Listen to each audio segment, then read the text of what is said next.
Don't forget to pray. But don't be ashamed to pray.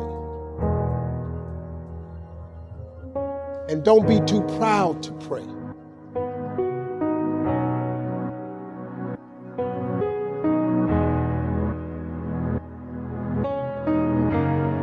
Listen to me. I don't care how dark it looked for you. I don't care what they done said to you.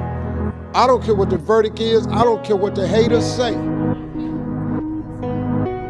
Prayer changed things. I'm talking to a girl that I grew up on a block, man, that it didn't breed success. A lot of people on our block ain't here no more, man. I grew up in a place, man, that was you had to be something else you come up out of there. Prayer changes things. I was told I would never be nothing. Prayer changes things. I flunked out of school. Prayer changes things. I'm on my third marriage, lost everything I've owned twice. I've been homeless and lived in a car for 3 years. Prayer changes things. Prayer.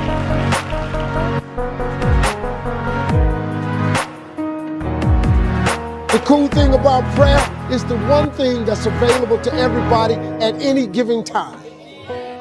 Do you know that God ain't ever too busy for you? You know that God actually knows who you are? Do you know that God actually created you to converse with him? Do you know that God would actually love to hear from you? You're not gonna make it without God. If you've tried it so far, tell me how that's working out for you.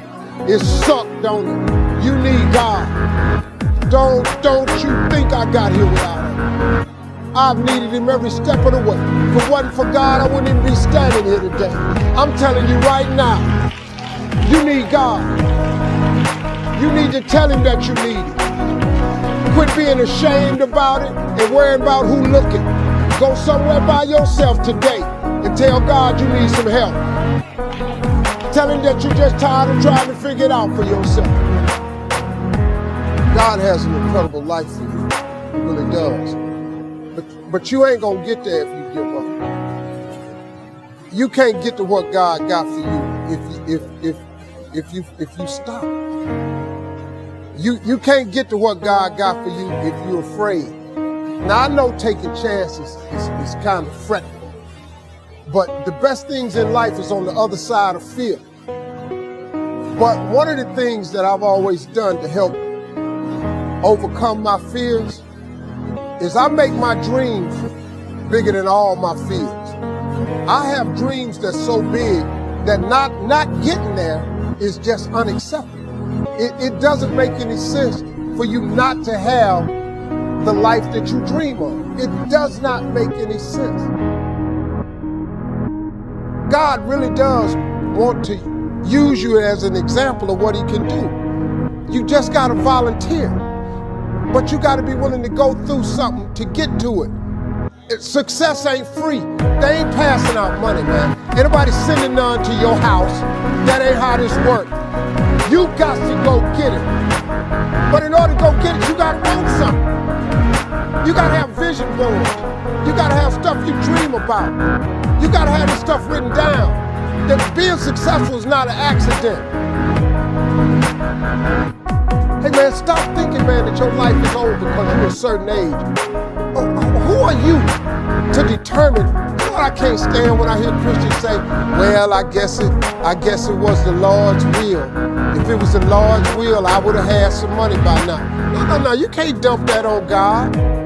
God's will is that you prosper. That's his will.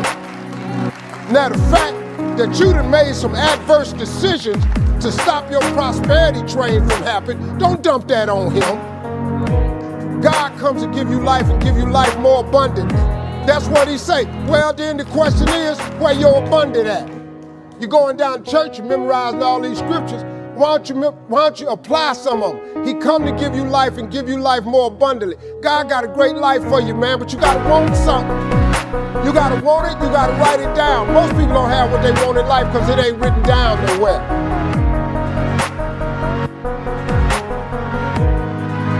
This ain't no philosophy.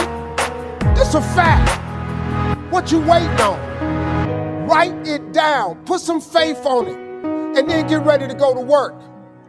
Sit up and you can believe in God all you want, but if you don't work, man, it ain't gonna happen. Because he told you that, though. He said faith without works is dead. I'm just asking you, man, to try something new. If you've tried everything, it ain't working for you. I'm just asking you, just try writing it down. Just try writing it down. Go home and read Rebecca 2:2 and see if you don't get the feeling he's talking about. After you write it down, I want you to put some faith in it. When you put some faith on it, I want you to work for it. I want you to believe in your heart that you will have it. Now, you might not want this life. You might not want what it takes to get here. But if you want this life, you got to put in your work.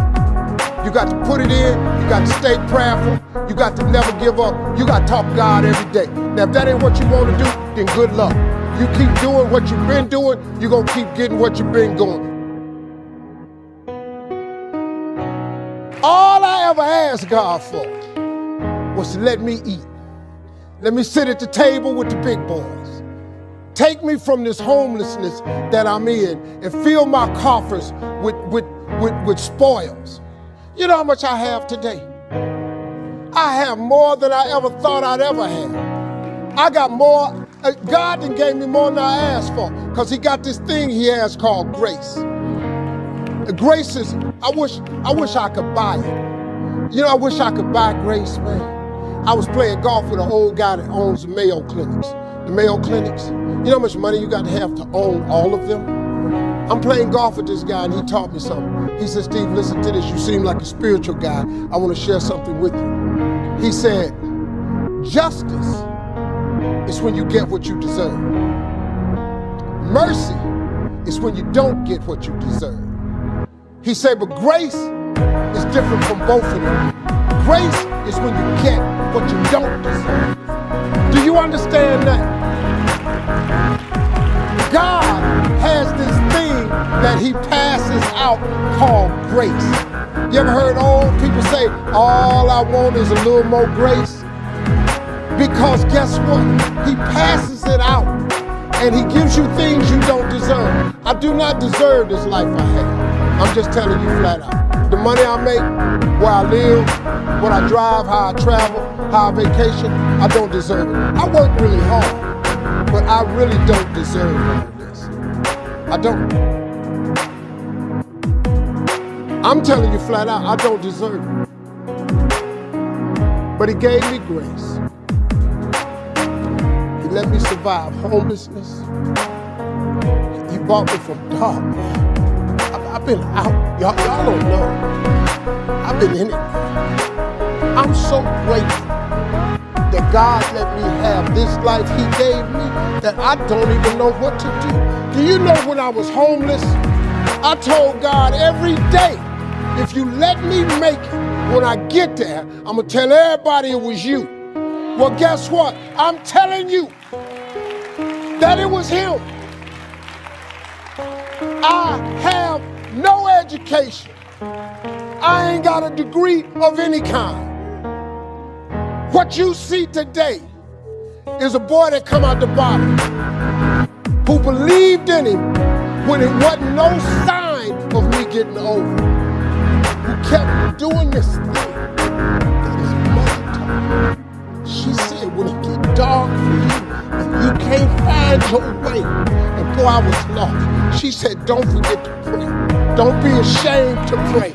And don't ever be too proud to pray, because prayer changes things. You have got to pray. You know what you ought to get? You ought to create your relationship with God. Because if you do that, he gonna put some grace on you. And he gonna give you some things you don't deserve. Then you won't need no education. You won't need to go and complete the program no more. You ain't got to go over here and ask nobody will they hide. God takes you to places that you never ever thought you go. I never saw myself here, but that God I serve, he saw me here and he put me here. And all I'm doing right now is telling you that with God you can make it. I don't know why he had you come to this show. I don't know why I'm telling it to you like this today. But if you ain't ever tried God, listen to me. You should try him. Because he's very available to you right now. He don't love me no more than he loves you. If God can pick me up, and you have no idea who you're really looking at, you don't know what I've done. If God can change me, he changed anybody in this room. God is good, man.